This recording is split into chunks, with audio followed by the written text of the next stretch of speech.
दिल्ली भारत की राजधानी है, जिसे लोग सपनों का शहर कहते हैं। हर कोई की चाहत होती है कि जीवन में एक बार दिल्ली में अपनी कदम रखें। जिंदगी की कई सपने साकार करने लाखों में लोग यहाँ आते हैं। यहाँ हजारों के सपने तो पूरे हो जाते हैं, पर हजारों की जिंदगी बर्बाद भी हो जाती है। एक लड़की इस दुनिया की भाग दौड़ की जिंदगी में अपने सपनों के साथ दिल्ली आई। क्या वो दिल्ली में रहकर अपना सपना पूरा कर पाई है?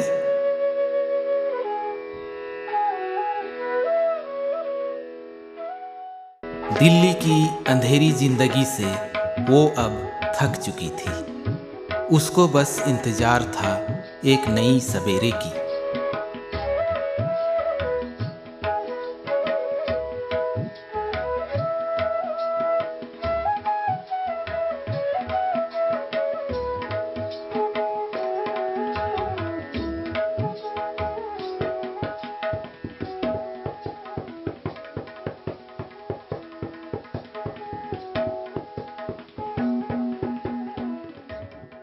कुछ साल बाद वो नया सवेरा निकलता है और वो अपनों से मिलने घर की ओर निकल पड़ती है।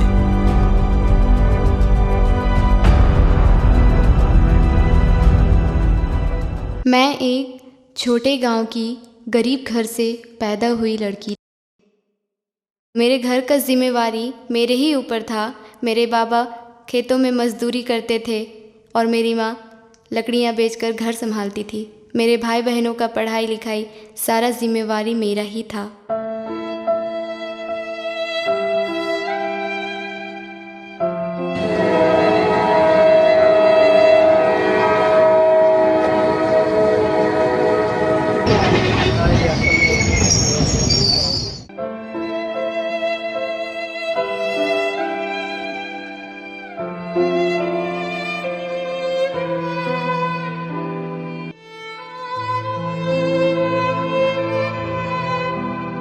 स्कूल जाना, पढ़ाई लिखाई करना, दोस्त बनाना, खेलना कूदना, ये सब मेरे नसीब में नहीं था। बड़ी बेटी होने के नाते सारा घर का जिम्मेवारी मेरा ही था।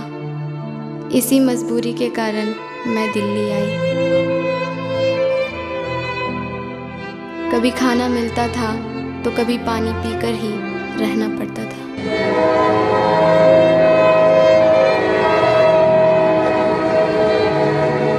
गरीबी से परिवार लाचार था।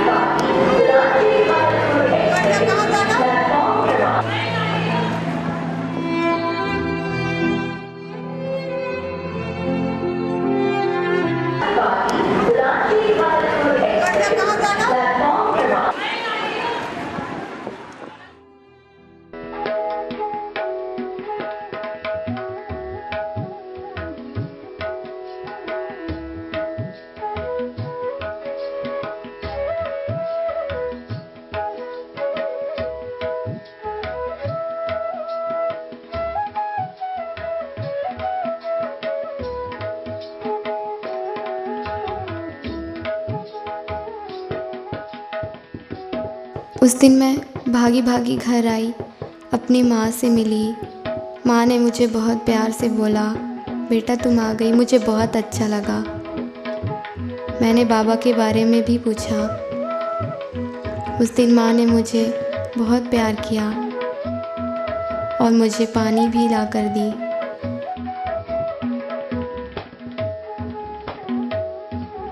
फिर मैं बाबा के पास गई और उनको प्रणाम की। उनका तबीयत काफ़ी ख़राब था, पैसे तक नहीं थे दवाई लेने के लिए। मैं उनका हौसला बढ़ाई कि मैं आ गई हूँ, अब सब ठीक हो जाएगा। फिर उसी दिन रात में हम लोग साथ बैठकर खाना खाएं। मेरे भाई, मेरे बहन, बाबा, माँ सब खुश थे। मेरा भाई काफ़ी बड़ा हो चुका था और मैंने खुद उसको अपने हाथों से खाना खिलाई। मुझे बहुत अच्छा लगा।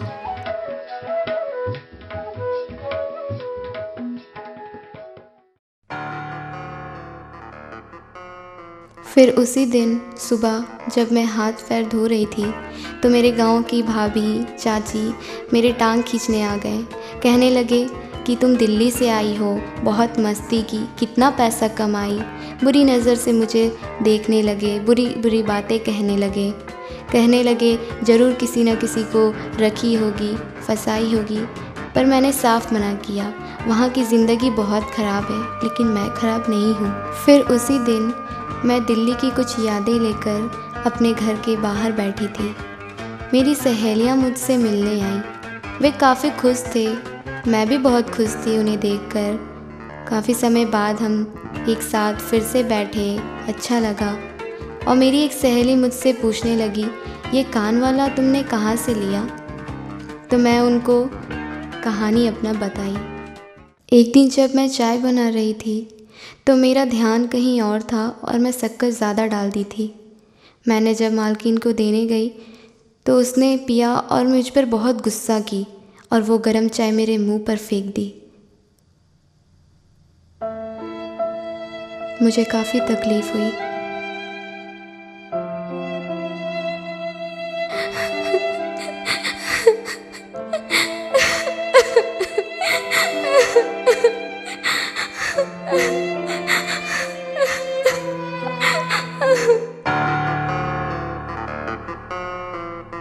फिर मेरी दूसरी सहेली ने मुझसे पूछा कि तुमने ये लिपस्टिक कहाँ से लिया?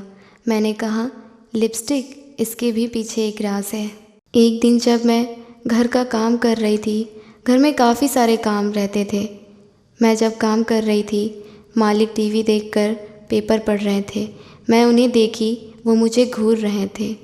मुझे उस टाइम पे अच्छा नहीं लगा। उसने बहुत मुझे घूरा।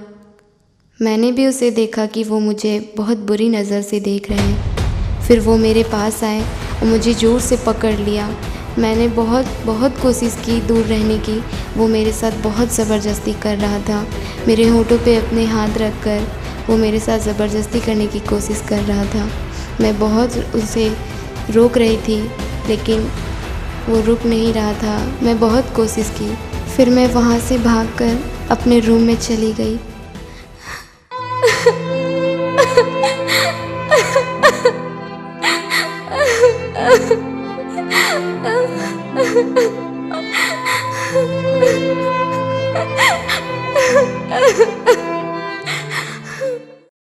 फिर हम लोग बैठकर हंसी मजाक कर रहे थे।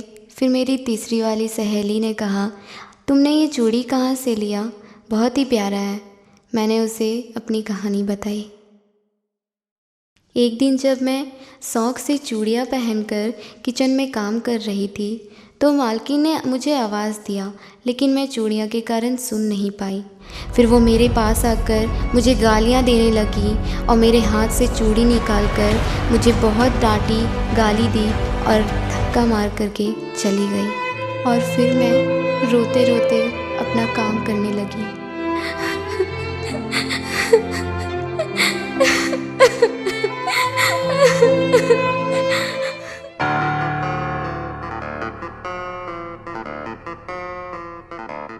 मैं उस दिन लाल कलर की ड्रेस पहनी हुई थी।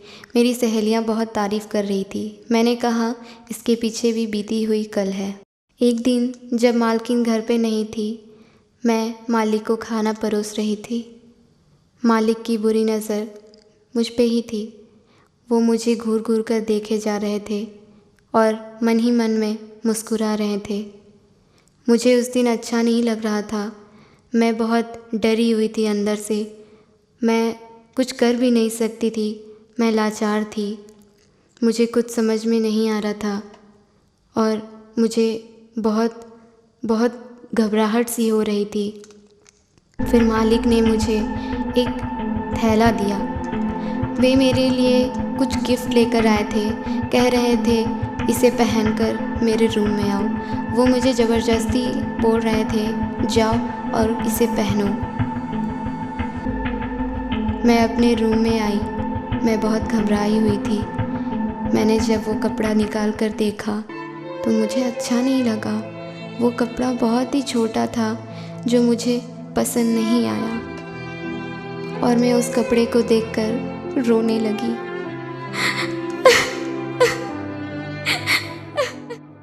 और मैं अपनी सहेलियों को समझाने लगी।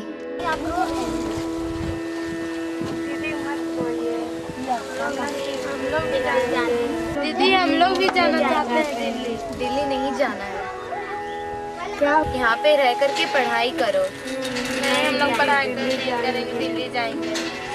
ये सब जो है ये सब दिखावा है। ये कान का, ये चूड़ी, ये लिपस्टिक सब दिखावा है। वहाँ का दुनिया बहुत ही खराब है। तुम लोग यहाँ रहो और अच्छे से पढ़ाई करो बस। हाँ दी, हम सोचे थे कि दिल्ली ही दुनिया है, पर हमको समझ में आ गया अब नहीं जाएंगे दिल्ली। दीदी हम तो आप ही के जैसा बनना चाहते थे, अब हम दिल्ली नहीं जाएंगे, यहीं पढ़ाई लिखाई करेंगे। हाँ दी, ये छोटा सा गाँव ही हमारा दुनिया है, हम यहीं पढ़ेंगे। थैंक यू दीदी।